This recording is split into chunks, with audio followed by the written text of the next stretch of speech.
안전에 대해 답답하고 궁금한 점을 사이다 안전이 속 시원히 해결해 드리겠습니다.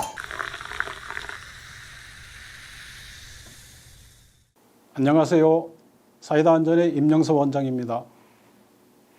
오늘 사이다 안전의 첫 문을 엽니다. 사이다 안전은 사회적 이슈가 되는 문제, 해석과 적용이 까다로운 문제를 찾아갑니다. 현장의 입장에서 파헤치고 해결책을 찾아가도록 하겠습니다. 오늘은 택배 과로사 문제에 대해서 알아볼 텐데요. 전국 택배연대 노동조합에 따르면 지난해 15명의 근로자가 과로사로 사망했다고 합니다. 과로사하면 장시간 근로가 떠오르는군요. 택배 노동자의 주당 근로시간이 어느 정도가 될 것 같나요? 네, 택배 노동자 과로사 대책위원회가 조사한 바에 따르면 주당 평균 71.3시간의 근로를 하고 있다고 합니다. 매일 근무하는 것으로 계산해도 하루에 10시간 이상씩 근무하는 셈이 되는 겁니다.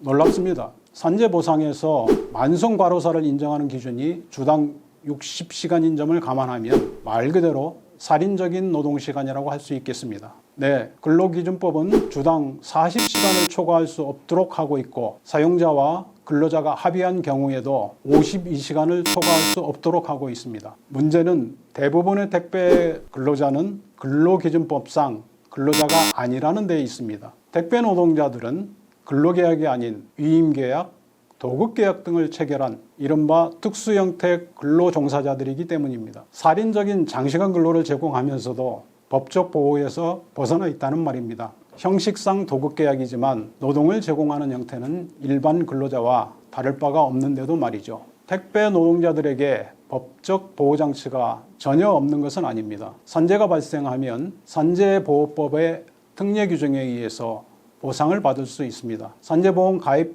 조건을 완화하기로 했습니다. 또 산업안전보건법은 특수형태 근로종사자도 보호 대상으로 하고 있습니다. 사업주는 근골격계 질환 예방 조치 등을 해야 하는 것이지요. 하지만 이 법에서도 택배 노동자의 근로시간을 제한하고 있지는 않습니다. 결론적으로 택배 노동자의 근로시간을 제한하는 수단은 없습니다. 택배 노동자들이 이렇게 주당 70시간을 넘게 일해야 되는 이유가 궁금해집니다. 이 문제에 대해서 노무법인 길의 권하영 노무사님의 의견을 들어보도록 하겠습니다. 안녕하세요. 노무법인 길의 권하영 노무사입니다.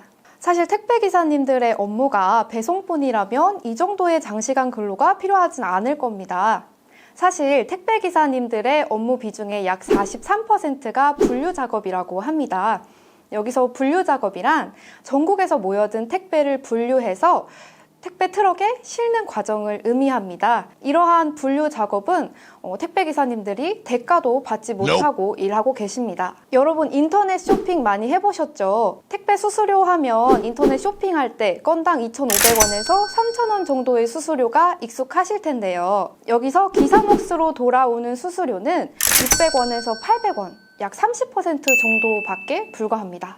업무의 절반을 무임금으로 수행하면서도 택배 수수료에서 돌아오는 본인 몫이 30%밖에 불과하다 보니 분류작업 개선 또는 택배비 인상이 절실한 상황입니다. 기사에게 돌아오는 몫이 적은 이유로는 리베이트라는 불공정한 관행도 무시할 수 없을 것 같습니다. 현재 택배요금은 택배사, 판매자, 그리고 택배기사, 대리점 이렇게 4자가 나눠 갖는 형태입니다. 특히 택배기사에게 돌아가는 몫이 적은 이유가 바로 이 백마진이라고 하는 리베이트 때문입니다. 백마진이란 택배회사가 대형 물량을 따내기 위해서 판매자에게 택배 수수료의 일부를 돌려주는 관행을 의미합니다. 먼저 정부에서 발표한 대책은 강제 수단이 없어 선언적인 의미에 불과한 것으로 보입니다. 정부는 심야 배송 제한을 권고하고 노사 협의를 거쳐 주 5일제 근무를 유도하겠다고 밝혔을 뿐 강제 수단이나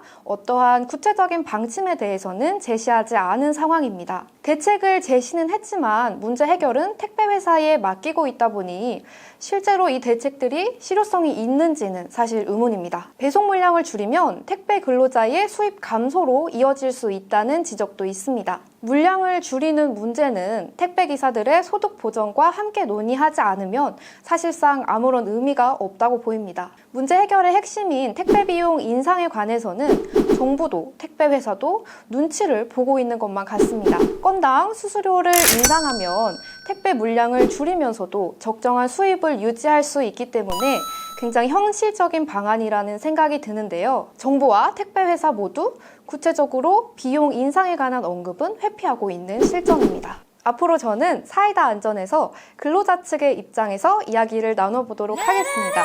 잘 부탁드리겠습니다. 그렇군요. 분류 작업에 별도의 인력을 투입하거나 적어도 대가는 지불해야 하는 것 아닌가요? 회사 측의 입장을 스마트 법률사무소 강유진 변호사님께 들어보도록 하겠습니다. 안녕하세요. 스마트 법률사무소 강유진 변호사입니다. 회사 측은 택배 건당 수수료에 분류작업비가 포함되어 있다고 주장해 왔습니다. 법원 역시 영업소가 택배회사를 상대로 제기한 화물 분류 작업비에 대한 부당이득 반환 청구 소송에서 운송계약을 체결한 뒤 분류 작업에 대한 이의를 제기하지 않았고 이에 대한 묵시적인 합의가 있는 것으로 보인다라고 판시한 바 있습니다. 따라서 지금도 분류 비용을 별도로 지급해야 하는 의무는 없는 것으로 보입니다. 하지만 분류 작업 문제가 더 이상 미룰 수 없는 사안이 된 만큼 사업주 측도 이에 대한 개선이 필요하다는 데에는 동의하고 있습니다. 네. 하지만 택배회사가 택배 비용을 인상하고 싶어도 현실적인 어려움이 있습니다. 실제로 2000년에는 상자당 평균 배송 단가가 3,500원이었는데 2019년에는 2,269원으로 오히려 감소하였습니다. 택배 산업이 성장할수록 업체 간 경쟁이 심해져 오히려 배송 단가가 낮아지고 있는 것이죠. 정부는 2020년 12월 12일 택배기사 과로 방지 종합 대책을 발표하였습니다. 택배기사의 장시간 고강도 작업시간 개선을 위해 택배사별로 적정 근로시간을 구축, 심야 배송 제한, 주 5일제 도입 등을 권고하였고 택배기사가 물량 조절을 스스로 요청할 수 있도록 하였습니다. 또한 택배업계에 만연한 백마진, 위약금 등 불공정 관행 개선을 위해 택배사, 대리점, 택배기사가 협의해 표준계약서를 만들고 사용을 의무화하기로 하였습니다. 법의 필요성도 언급하였습니다. 산업안전보건법에 택배사의 안전보건조치 의무를 신설하고 산재보험법상 산재 적용 제외 신청서 대리 제출 금지 및 처벌 규정을 도입하며 생활물류서비스법에 조속한 입법을 약속하였습니다. 이외에도 택배기사 건강진단 실시 등 다양한 대책을 발표했습니다. 업계에서도 자체 대책을 내놓았습니다. C택배회사의 택배기사 보호 종합대책을 살펴보면 택배 현장에 분류 지원 인력 4,000여 명을 단계적으로 투입,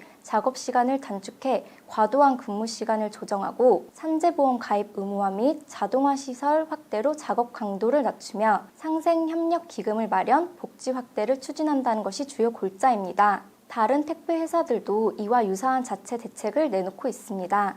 앞으로 저는 사이다 안전에서 사업주 측 입장에서 이야기를 해보도록 하겠습니다. 잘 부탁드리겠습니다.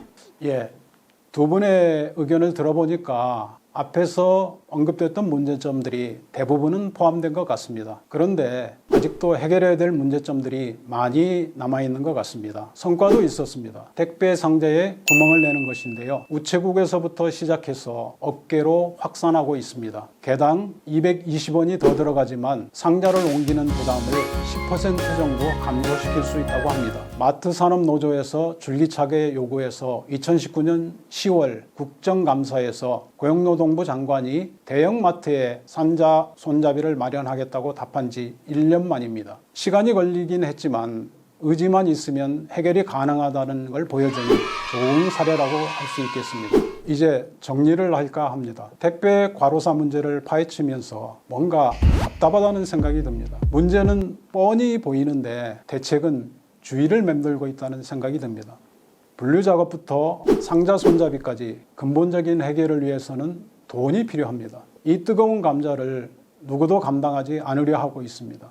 지난해 12월 7일 민주당의 민생연석회의에서 택배 과로사 문제를 첫 주제로 채택하고 이를 해결하기 위한 사회적 합의기구를 출범시켰습니다. 택배 사업주와 종사자, 대형 화주, 그리고 관련 정부 부처가 참여합니다. 그런데 뭔가 좀 허전하다는 건 저만의 생각일까요? 뭔가 빠진 거 아닌가요? 택배 과로사의 근본적인 해결을 위해서는 돈이 필요합니다. 개선 비용의 많은 부분은 결국은 소비자로부터 나와야 하는 것 아닌가요? 그렇다면 소비자를 대표하는 단체가 참여해야 하는 것 아닌가요? 코로나 시대 택배 없이는 우리 삶을 유지하기가 어려워졌습니다. 이 필수 인프라의 핵심이 택배 노동자임은 자명합니다. 그렇다면 택배 과로사 문제의 해결은 우리 모두의 과제라고 생각이 됩니다. 사회운동이 필요합니다. 업계와 정부의 각성을 촉구합니다. 우리 소비자도 필요하다면 비용을 더 낼 수 있는 이해, 총알 배송을 포기할 수 있다는 배려가 필요해 보입니다. 이것으로 사이다 안전 택배 과로사 편을 마칩니다. 두 분 수고하셨습니다. 시청해 주신 여러분 고맙습니다.